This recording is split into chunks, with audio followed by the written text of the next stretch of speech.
yung tungkol sa ministry. Ang counseling po ay maging ministry. Hindi ito. Ang counseling ay ginagawang source of income ng ibang mga talagang trained na counselors, pero tayo gagawin natin itong ministry.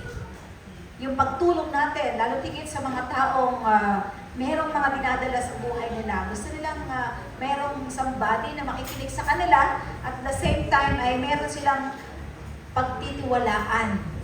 Okay? So, sinabi ko yon mga kapatid, sapagkat ang nais ng Panginoon, magkaroon tayo ng satisfying life. Yung pag sinabi natin satisfying life ay kahit tayo nandito sa lugar na sa mundong makasalanan at mundong magulo, pero we still enjoy life. Di ba? We still enjoy life. Yung enjoyment na nasa Panginoon tayo, hindi yung enjoyment ng amusement ng kasalibutan. Yun ang sabi sa John 10 verse 10 sa NLT version. Basahin po natin ito. Ready? Read. My purpose is to give you a rich and satisfying life. Amen. Di ba? Sa ibang version ay sinabi ng Panginoon na bibigyan tayo ng abundant life. Abundant life, satisfying life. Paano mo malaman na satisfying ang life mo? Okay? Paano mo malalaman na ang buhay mo ngayon talagang satisfied ka kahit pa paano sa buhay mo? Can I get answer? Paano mo malalaman? Kaya mo bang sabihin agad na, ay, satisfied talaga ako sa buhay ko? Ha? Yeah. Wala ba talagang ilaw yung dalawang yun? O hindi lang na-on? Ha? Parang pinatay ko. O sadyang pinatay dahil mainit ba yun? O, kasi medyo madilim ang tingin ko sa inyo. Ano po ako visual po ako. Malakas yung aking score sa visual. Kaya gusto ko nakikita talaga kayo. Okay, so, mga kapatid, kaya mo bang sabihin kaagad? Halimbawa, tatanungin mo ako, are you satisfied in your life? Satisfied ka sa buhay mo? Okay. Thank you for being honest. Talagang kayo ay satisfied.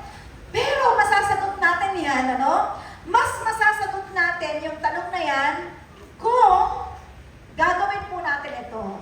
Okay? Kasi, alam niyo, pag pinag-usapan natin yung buhay natin, maraming aspeto ang buhay natin Kaya pag minsan tinatanong ako ng, satisfied ka ba sa buhay mo? Minsan tinatanong ko siya, dahil nalaman ko na to Minsan tinatanong ko siya, anong parte ng buhay ko ang gusto mong malaman kung satisfied ako? Diba? Dahil malawak po yung buhay natin, mga kapatid. So, meron tayong tinatawag na will of life satisfaction. Pwede bang bigyan natin ang bawat isa nitong will of life satisfaction? Okay, para mas lalong maunawaan ninyo kung ano yung sabihin ng satisfying life. Okay. Ano ang ibig sabihin ninyo ng satisfying life? Kaya ngayon po ay ito ang bibigay natin sa inyo, isi-share. This is a standardized, standardized activity na talagang pinag-aralan ng mga experts at nakita nila na makatutulong ito sa atin. And we adopt this. We adopt this, ano? Okay, so this is called will of satisfaction. Kung natanggap nyo na ito, makinig kayo ng mabuti sa akin dahil para wala kayong mamiss. Dahil ito ay inyong pwede rin gawin sa inyong mga clients. Kung meron kayong clients, pero mas maganda na maranasan muna natin ito, no? Okay, so, meron ditong 9 aspects ng buhay natin na yun ang pwede natin ma-improve, mapagyaman natin. Okay, sinigurado natin, thank you love, na lahat talaga meron ganito. O, bigyan natin yung binata natin dito, yung IT natin, para meron din siya. Yan, okay. Ay, may nahulog po. Thank you, Ate Mel. So, mapapansin ninyo, meron ditong siyam na aspeto ng buhay natin. Okay, going right. Nakikita niyo ba yung love? Okay, yan ay isang aspeto ng buhay natin, yung pagmamahal. Am I satisfied when it comes comes to love, in the area of love. Okay? Pag sinabi nating love, hindi pa ito yung relationship. This is about how I view life. Paano ko ba love? Paano ko ba tinitingnan yung pag-ibig? Ha? At nararamdaman ko ba itong pagmamahal na ito? At ito bang pagmamahal na ito na galing sa Panginoon ay naipadadama ko din naman ba ito sa iba? Ano? Yan yung love, pag-ibig. At alam natin na may iba't ibang klase ng pag-ibig. Merong pag-ibig sa kapatid, may pag-ibig sa asawa, sa anak, sa ibang mga tao. And of course, ang higit sa lahat, meron tayong pag-ibig sa Diyos. Ito bang pag-ibig? Alam niyo ba mga kapatid, na itong salitang love to others, this is a stigma. Para bang, huwag natin pag-usapan yan. Hands off ako dyan. Ayaw yung pinag-uusapan. So, kapag hindi siya satisfied o hindi siya interested sa love topic, medyo may konting problema na pagdating dun sa pagiging satisfied niya sa buhay. So, yun yung ibig sabihin ng love. Alam mo kung ano yung ibig sabihin ng love? Alam mo sapagkat nararanasan mo ito, ano bang ibig sabihin ng pag-ibig sa Diyos, pag-ibig sa sarili mo din, at pag-ibig din sa kapwa, pagmamahal, ano mga kapatid. Ang susunod sa love ay ano po? Go to your right. Physical well-being and health. May kinalaman to sa physical well-being and health, exercise, okay ba yung pag-inom mo, okay ba yung physical, yung physical health mo, and well-being. Ano yung kinalaman nitong physical health mo ito sa well-being mo, sa total na pagkatao mo, ano po? Sunod dito yung relationships. Nakita niyo yung relationships? Yung relationships dito, yung relationship mo sa Panginoon, relationship mo sa sarili mo. Do you believe that you have a relationship with yourself? Okay. And your relationship with your significant others o yung mga tao na nasa community mo. Yan yung relationships. Kumusta ang relationship mo? Satisfying ba? Ang nais ng Panginoon, maging satisfied tayo in all these aspects. Next sa relationships ay fun and enjoyment. May fun pa ba ang buhay mo? Wala ka na bang panahon na mag-enjoy? Yung pag sinabi natin fun, do you believe that fun is a need? Yes. Yan ay pangangailangan. Hindi lang natin pangangailangan ang ating food, clothing, and shelter, but kailangan din natin ng fun. Para, alam niyo mga kapatid, kailangan natin ng fun. Bakit? Sapagkat gusto natin maging masaya tayo, kapag masaya tayo, ang katawan natin ay nagre-release ng hormones para mas lalo tayong maging malakas. Sayang naman, kung hindi ma-release yung mga happy hormones natin. So, yan, fun and enjoyment. Next ay helping others.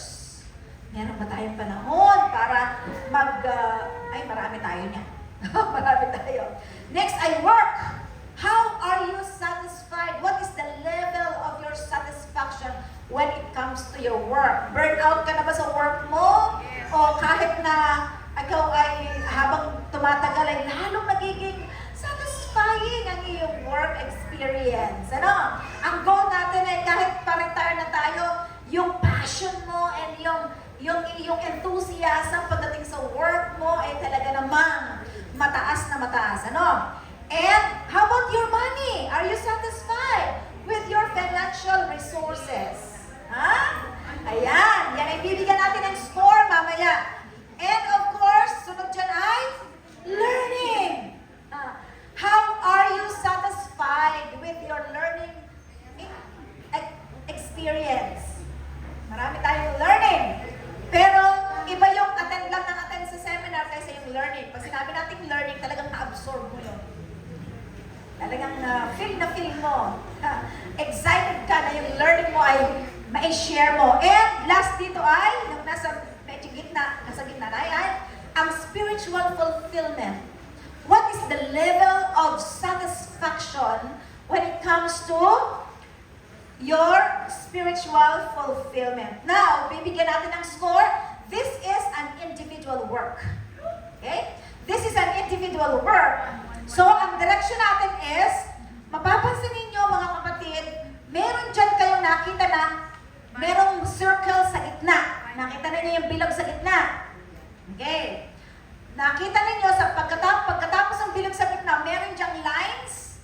May lines dyan na merong score na 5. Is it clear sa inyo? Yes. Nakita niyo yun kasi from the center, nakita niyo yung bilog 1, 2, 3, 4, 5. Nakita niyo, and then 6, 7, 8, 9, 10. Nakita niyo yan. So 10 is the highest.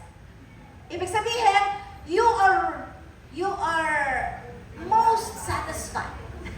Talagang ikaw ay satisfied na nasa taas 5. Okay, now, lalagyan niyo yun ng score from the center. Okay, halimbawa, i-scorean niyo yung love. Ano ba yun? Ano yung bag level ng satisfaction kapag sa love?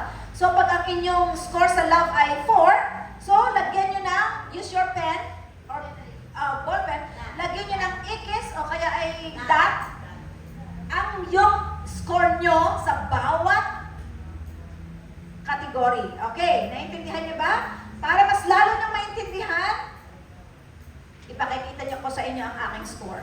Sarili ko. No? Okay, so, ito yung aking, ito ang aking wala na. Ito ang wala na.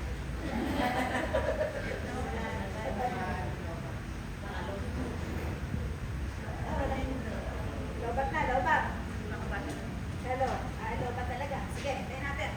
So, ipapakita ko sa inyo kung paano ko ito ginawa para madali yung masundan pa. Okay, halimbawa, pagdating sa love, ang score ko dyan ay, ano? 9. Okay, 9. Naunawaan ko ang ibig sabihin, thank you. Naunawaan ko ang ibig sabihin ng love, na dadarama ko ito, at alam kong ipinapadama ko ito, pero kulang pa. Ha? Kulang pa. Kailangan ko pang i-improve. So, how about the physical well-being and health? Anong score ko sa sarili ko? It's 7. Kulang ako sa exercise. Hindi pa maayos ang aking tulog. Kulang pa rin. Water intake, medyo kulang pa. So, pagdating sa physical well-being and health, marami pa akong kailangan i-improve. No? Kailangan ko pang gawa ng paraan yan. And then, pagdating sa relationships, ang score ko dyan ay 9 din. Huh? 9 din ang aking score. Dahil masaya naman ako makipag-relate sa mga tao. Ano? Wala naman akong pinangingilagan o wala naman akong kailangang ingatan. Basta natural lang ang relationship. Huh? And fun and enjoyment. Ano kaya ang score ko dyan? Dahil sobrang busy ako sa work, sometimes I need that. So, 8. Okay? 8 ang aking score dyan. Helping others. Naku, marami po ako niyan. 9. Alam ko, meron pa rin ako hindi mga natutulungan na kailangan. Hindi naman ibig sabihin lahat ng tao humingi sa atin ng tulong ay tulungan natin. Ano? Pero I still believe kasi ang nanay ko may sakit, so kulang pa rin ako, kailangan ko may mag-spend pa ng time ng marami sa kanya. So, sa work naman po, mga kapatid, ay 9 din po ang aking score. Sa money, ano kaya ang aking score sa money? Ha? 10. Hindi po, kasi marami po akong tinutulungan, kaya 7 lang po. 7, pero satisfied pa rin naman ako sa pagdating sa finance ko, pero I think kailangan ko pang i-improve aking financial management.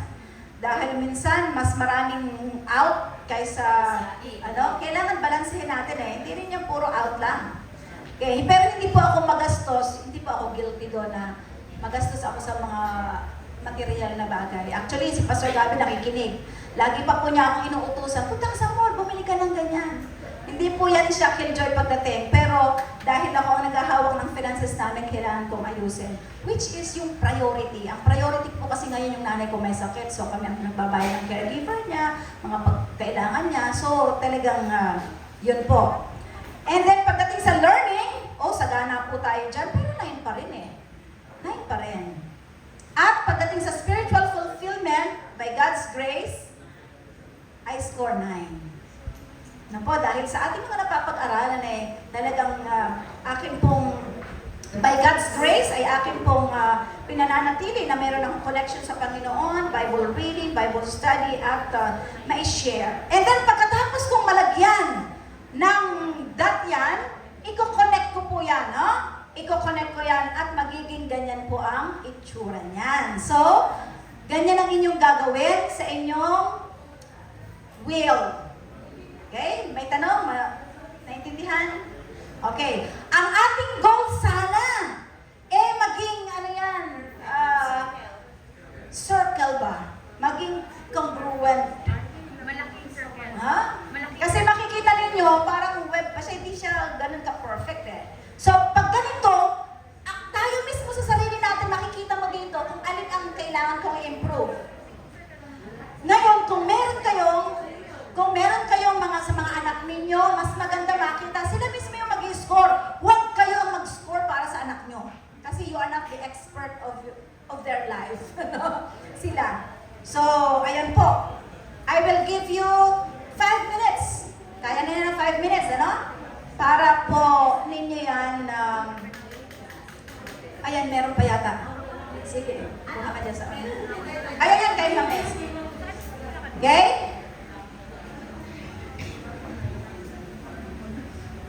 Ngayon nyo palang masasabi sa sarili mo na, generally, pwede kong sabihin, na ang average ko po ay, pwede kong sabihin ang average ko ay 8.5. Kasi meron akong 7 at saka 8 eh. So, mas makikita ko dito na I am 8.5 satisfied. I am 8.5 satisfied. Meron ba sa inyong 10? Okay? So,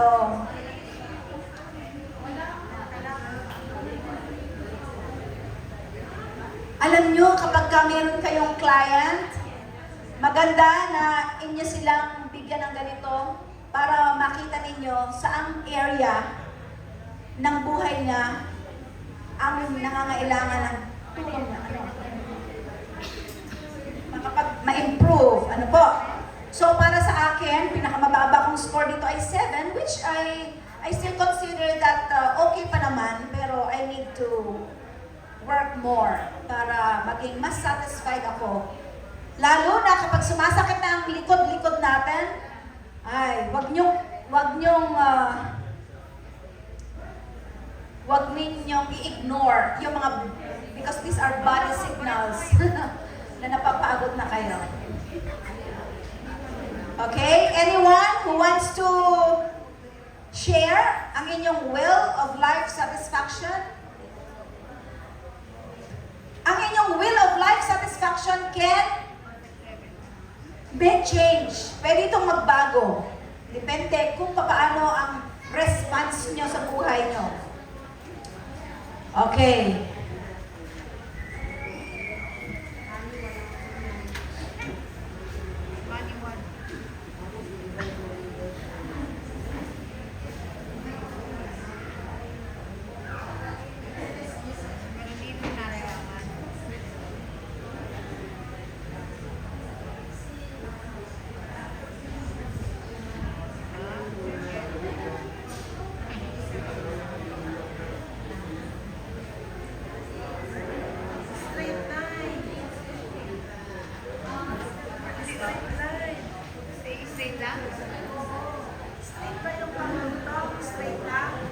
Pagka pare-pareho ang score nyo, parang circle.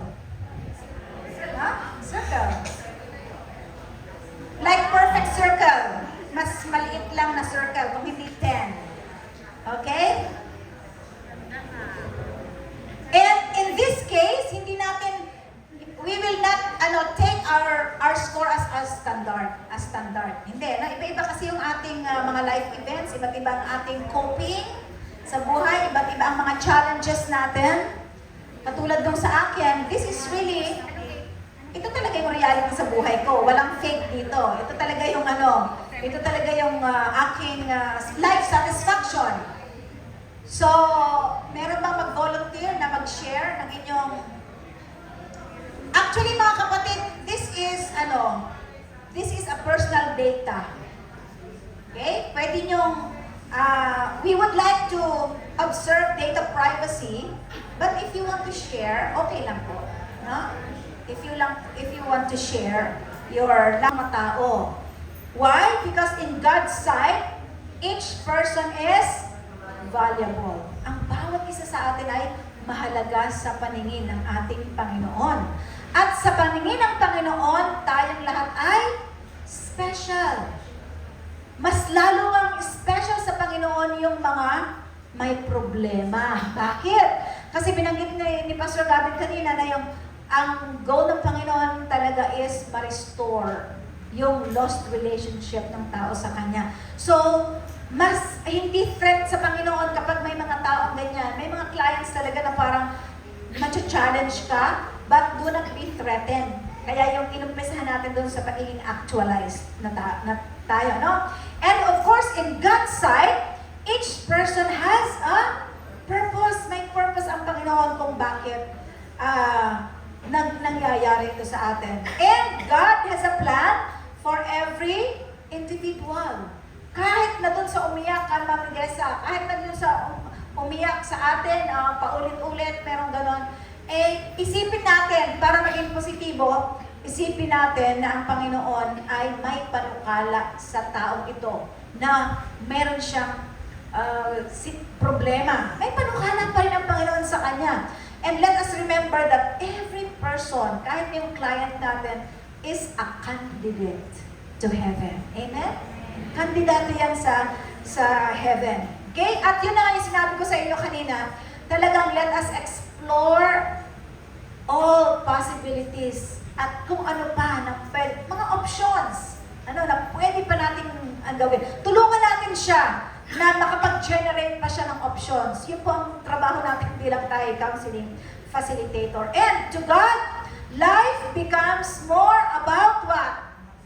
Possibilities than impossibilities. May panukala ang Panginoon. Gusto kong ipasok lang promotion, hindi ako magle-lecture. Ito ang dahilan kung bakit meron tayong Adventist Possibility Ministries. Actually, ngayon pong April 20 ay Adventist Possibility Ministries Sabbath. Nagkataon nga lang po na isang buwan pa lang, 1 month old pa lang po ako actually, hindi pa talaga to full-fledged department.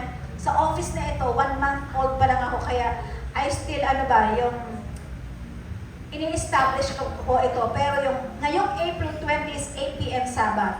So, kaya meron tayong Adventist Possibility Ministries. Ito ay yung Special Needs Ministries. At ang motto po nito ay all are gifted, needed, and treasured. Ito yung mga dahil kayo po ay lahat tayo nasa ministries. Ito yung 7 categories na inaabot po ng 8 p.m. At yung counseling, ay makakatulong sa mga taong ito kung meron silang capacity to cooperate. Kapag beyond na, pwedeng clinical na po yan, i-refer na po natin yan sa mas trained na tao, pagdating doon. So, yung mga deaf, yung blind, yung physically challenged, yung mga emotionally and mentally challenged, orphans and vulnerable children, yung mga widow sa buhay at widow sa patay. Kasama po yan sa APM. At syempre yung mga caregivers, yung mga nag-aalaga sa mga taong ito. Ito po yung inaabot ng APM. Maaring sa church natin, sa mga churches natin, meron tayong mga nandito sa kategory na ito. So, abutin natin sila sapagkat sila ay may possibility pa rin na sila po ay magamit pa rin at maging blessing pa rin po sa atin. So, ang APM po is a caring ministry at our God can make impossible things possible. At magagawa po natin yan sa pamagitan ng gift na ibinigay sa atin, itong ating gift of helping, gift of encouragement, gift of counseling, mga kapatid, sapagkat naniniwala ang Panginoon, tayo sa promise ng ating Panginoon na, for with God, nothing shall be impossible. Ito pong ating Christian Counseling Academy 101 ay, kumbaga, ito ay ano pa lang to, introduction. May kasamang, meron na rin kasamang mga techniques.